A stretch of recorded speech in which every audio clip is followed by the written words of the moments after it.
So called ನನ್ನ ಜೀವನದ dash ಇನ್ನ ಕತೆಗೆ ಎಂಡ್ ಕೊಡ್ತೀನಿ. ಇವಾಗ ಆರಂಭ. ಈಗ ನನ್ನ ಜೀವನದಿಂದ ಡ್ಯಾಶ್ ಹೆಂಗೆ ಹೊರಗೆ ಆಗ್ತಾ ಇದ್ ಅಲ್ಲಿ ಒಂದು ಬೊಂಬೆ ಐತಲ್ಲ, ಇದರಿಂದ ಕಿಕ್ಔಟ್ ಮಾಡ್ತೀನಿ. ಯಾಕಂತಂದ್ರೆ ಮನುಷ್ಯನ ಹೊಲಿಯಕ್ಕಾಗಲ್ಲ ಇಲ್ಲ ಅವರು. ಇದು ನಾನೇನೇನೆ ಪ್ರೀತಿಯಿಂದ ತಂದ್ಕೊಟ್ಟಿದ್ದು. ಎಲ್ಲಿ ಅಂತ ಕೂಡ ಹೇಳ್ತೀನಿ, ಈ ವಂಡರ್ಲಾಗ್ ಹೋಗೋ ಹತ್ರ ರೋಡ್ ಸೈಡ್ ಇಕ್ತಾರೆ ಗೊತ್ತಾ. ನಾನು ಸುಮ್ಮನೆ ಮಾಲ್ಗಳಲ್ಲಿ ತಂದ್ಬಿಟ್ಟೆ 50,000 ಕೊಟ್ಟು ಬಿಲ್ಡಪ್ ಕೊಡಲ್ಲ. ಅವತ್ತದು ಎಷ್ಟು 1500-600 ರೂಪಾಯಿ ಇರಬೇಕು. 1500-600 ರೂಪಾಯಿ ಅಲ್ಲ ಬೆಲೆ. ಅದು ಕೊಟ್ಟಿರ್ತಕ್ಕಂಥ ಟೈಮು, ಕೊಟ್ಟಿರ್ತಕ್ಕಂಥ ವ್ಯಕ್ತಿ ಬರೋದು ಮೇಯ್ನು. ಅದ್ರ ಪಕ್ಕ ಕೂಡ ಹಿಂಗೆ ಗ್ಯಾಪ್ ಐತೆ ನೋಡಿ, ಅದು ಹೆಂಗೈತೆ ಹಂಗೆ ಐತೆ. ಅಷ್ಟು ಕೂಡ ಜರುಗಿಸಿಲ್ಲ. ಕಿಕ್ಔಟ್ ಮಾಡ್ತೀನಿ ಅಂದ್ರಲ್ಲ, ಅದೇ ಇವಾಗ ಒದಿತೀನಿ, ಅದೆಲ್ಲ ತೀರ್ಮಾನ ಮಾಡ್ಬಿಡ್ತೀನಿ. ಅದೇನ್ ಮಾಡ್ತೀರಾ? ಬೆಂಕಿ ಹೇಗಿರು ಒದ್ದ ಮೇಲೆ ಇಲ್ಲಿ ಹೋದ್ಮೇಲೆ ಅದು ಬೆಂಕಿ ಇಕ್ಕಿದ್ರೆ ಇನ್ನೇನು ಬೇರೆಯವ್ರ ಆರಿಸಿ ಆಯ್ತೀನಿ. ನನ್ನ ಮನೆ ಹಾಳು ಮಾಡಿದ್ದೆ ಆಯ್ತು, ಇನ್ನು ಬೇರೆಯವ್ರ ಮನೆಗೆ ನುಗ್ಗಲ್ಲ. ಅದು ಆ ಬೊಂಬೆನ ಅಂದ್ರೆ ಆ ಪೀಡೆ ರೂಪಾಂತರ ಬೊಂಬೆ ಅಂತ ಒದಿಬೇಡ, ಅದ್ರ ಗೌರವ ಐತೆ. ಏಯ್ ನೀನು ಬರ, ಅಲ್ಲೇ ಇಲ್ಲ. ಜೀವನದಲ್ಲಿ ಒಂದು ಕಣ್ಣೀರಾದ್ರೂ ಹಾಕಿ ಒಂದು ಸಮಾಧಾನ ಕಳಿಬೇಕು ನಾವು. ಇಲ್ಲ ಅಂತಂದ್ರೆ ನಮ್ಮ ಮನಸ್ಸಲ್ಲಿ ಅದು ಯಾವತ್ತಿಗೂ ಶಾಶ್ವತವಾಗಿರ್ತದೆ. ಹಳೆ ಕಾಲದಲ್ಲಿ ಏನ್ ಮಾಡೋರು ಅಂತಂದ್ರೆ ದೇವ್ರ ಕಾರ್ಯಗಳೆಲ್ಲ ಮಾಡಿ ಕೆಟ್ಟದ್ರನ್ನ ಹೋಗಿಸ್ಬೇಕು ಅಂತಂದ್ರೆ ಏನಾದ್ರು ಒಂದು ಮಾಡ್ಬೇಕಲ್ಲ ಅಂತ ಅಂದ್ಬಿಟ್ಟು ಒಂದು ಮಾಡ್ರಾಯ ಇದು ಯಾವುದು ಕಾಮಣ್ಣನ ಎತ್ತೋದು, ಇಲ್ಲ ದುರ್ಯೋಧನನ ಕಟ್ಬಿಟ್ಟು ಹೊಡೆಯೋದು, ಈ ರೀತಿ. ಅವಾಗ ಸುಮ್ಮನೆ ನಮ್ಗೆ ಹೋಗಿ ಒಂದು ಕಲ್ಲು ಬಿದ್ರು ಅದು ಹೋಯ್ತಾ ಅನ್ನೋ ಲೆಕ್ಕ. ಹೋಯ್ತಾ ಅಂದ್ರೆ ಹೋಯ್ತು, ಆ ರೀತಿ ಮಾಡೋದಕ್ಕೆ ಮಾಡ್ತಾ ಇದ್ರು. ಆ ಕಾರಣಕ್ಕೆ ಇವತ್ತು ಈ ಬೊಂಬೆ ಏನೂ ಮಾಡಿಲ್ಲ.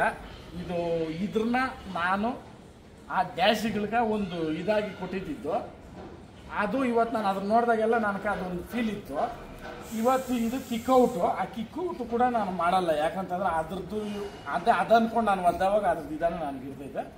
ಅದನ್ನ ನೀನು ಆ ಕಡೆ ಹಾಕ್ಬಿಟ್ಟು ಏನಪ್ಪ ನಾನು ಕಣ್ಣು ಕಾಣಿಸ್ತೀನಿ ಬಿಸಾಕ್ಬಿಡು, ಅಲ್ಲಿ ವದ್ಯಾನ ಮಾಡೋ. ಬಟ್ ಇದನ್ನ ಅಂದ್ಬಿಟ್ಟು ಎಲ್ಲ ಹೋಗಿ ದೂರ ಸುತ್ತಾಕ್ಬಿಡು. ಇದರಿಂದ ಕಲಿಯೋದೇನಂತಂದ್ರೆ ಆ ಬೊಂಬೆನ ಸುಟ್ಟಾಕ್ಬಿಟ್ರಿ ಅಂತ ಅಂದ್ಬಿಟ್ಟು ಮಾತಾಡಬೇಡ್ರಿ. ಆ ಬೊಂಬೆಗೆ ನಾವು ಕೊಟ್ಟಿದ್ದ ಬೆಲೆ ಎಷ್ಟು, ಅದ್ರನ್ನ ಯಾಕೆ ಇಷ್ಟು ದಿನ 1 ಇಂಚ್ ಕೂಡ ಕದಲ್ದಿರ ಅಲ್ಲೇ ಇಟ್ಟಿದ್ರಿ ಆ ಜಾಗದಲ್ಲಿ ಅನ್ನೋದಕ್ಕೆ ಬೆಲೆ ಕೊಡ್ರಿ. ಇವತ್ತು ಅದು ಮರೆಮಾಚಿ ಹೋಗ್ಬೇಕಂದ್ರೆ ಇದು ನಮ್ಮ ಕಣ್ಣು ಮರೆ ಆದ್ರೇನೆ ಅದು ಶಾಶ್ವತವಾಗಿ ನಮ್ಮಿಂದ ದೂರ ಹೋಗೋದು. ಹೋಗಪ್ಪ ಅದನ್ನ ಎತ್ಕೊಂಡು ಹೋಗೋಂಗೆ ಹಂಗೇನೆ.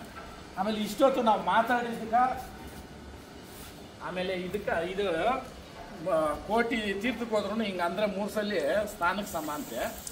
ಅದು ಕಾಲು ಹಿಂಗೆ ತೊಳ್ಕೊಂಡ್ಮೇಲೆ ಇಮಿಡಿ ತೊಳೆದ ಮೇಲೆ ಮುಗೀತು. ಅಲ್ಕ ನಮ್ಮ ಜೀವನದಾಗ ಇಲ್ಲ ತೊಳೆದ್ರು ಅಂತ.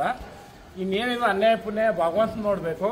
ಈ ಕರ್ನಾಟಕದ ಜನತೆ ನಾನೇನಾದ್ರೂ ತಪ್ಪ ಅಲ್ಗೂ 90 ಪೈಸೆ ನಿಮ್ಗೆ ಕೇಳಿಲ್ಲ, ಡೀಟೇಲ್ ಕೊಟ್ಟಿಲ್ಲ. ನಾನು ಸಿಂಪಲ್ ಯಾಕೆ ಕೊಟ್ಟಿದ್ದು ಅಂತಂದ್ರೆ, ನೀನು ಅವಿವೇಕ ತರನ ಹೆಸರೆತ್ತಿ ಇದೆಲ್ಲ ಮಾತಾಡಿದ್ಯಾ. ನಾನು ಎಲ್ಲೂ ಎತ್ತಿಲ್ಲ, ಮಾತಾಡಿಲ್ಲ. ಆ ಮಕ್ಕಳು ನನ್ನ ಕಣ್ಮುಂದೆ ಬರ್ತವ್ರೆ. ನೀನು ಏನು ಯೋಚನೆ ಮಾಡಿದಿರ ನಮ್ಮನ್ನು ಕೊಲ್ಯಾಪ್ಸ್ ಮಾಡ್ಬೇಕಂದ್ಬಿಟ್ಟೆ ನಿಂತು ಮಾತಾಡಿದ್ದಕ್ಕೋಸ್ಕರ ನಾನು ಒಂದು ನಿನಗೆ ಏನಂತೀರ ರೆಫರೆನ್ಸ್ ಅನ್ನೋದು, ಎಕ್ಸಾಂಪಲ್ ಅನ್ನೋದು, ಏನನ್ನೋದು ಉದಾಹರಣೆ ಕೊಡೋ ಮುಖಾಂತರ ಇದನ್ನ ಎಂಡ್ ಅಪ್ ಮಾಡಿದ್ದೀನಿ. ಇದು ನೀವು ಹಿಂಗೆ ದೊಡ್ಡದು ಮಾಡಬೇಕು, ಇಲ್ಲ ನೆಕ್ಸ್ಟ್ ಲೆವೆಲ್ ಅಂದರೆ ಎದುರುಬಾರ್ದು ಕುತ್ಕೊಂಡು ನೆಕ್ಸ್ಟು ನಿಮ್ಗೆ ದೊಡ್ಡವರು ನಮ್ಗೆ ದೊಡ್ಡವರು ಎಲ್ಲ ಬರಲಿ. ಅವತ್ತು ಯಾರು 50 ಜನ ಬಂದರೆ ನ್ಯಾಯಸ್ಥರು ಬರಲಿ. ನೀವು ನನ್ನ ಮೇಲೆ ಏನು ಹೇಳಿದ್ರು ಸ್ಟೇಟ್ಮೆಂಟ್ ಕೊಡ್ಬೋದು, ಬಿಟ್ಟರೆ ವಿತ್ ಪ್ರೂಫ್ ನಿನ್ನ ಹತ್ರ ಯಾವುದೂ ಇಲ್ಲ.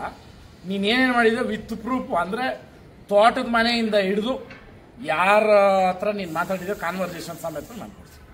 ಆ ಕಾರಣಕ್ಕೆ ಡ್ಯಾಶ್ ಆ್ಯಂಡ್ ಡ್ಯಾಶ್ಗಳು ನನ್ನ ಲೈಫಲ್ಲಿಲ್ಲ. ಆ ಡ್ಯಾಶ್ಗಳಿಗೆ ಏನು ಬೇಕಾದ್ರೂ ನೀವು ಫಿಲಪ್ ಮಾಡ್ಬೋದು. ದಯವಿಟ್ಟು ನನ್ನ ಸಂಬಂಧಕ್ಕೆ ಅಂತೂ ರಿಲೇಟ್ ಮಾಡೋಂತೂ ಹಾಕ್ಬೇಡ್ರಿ.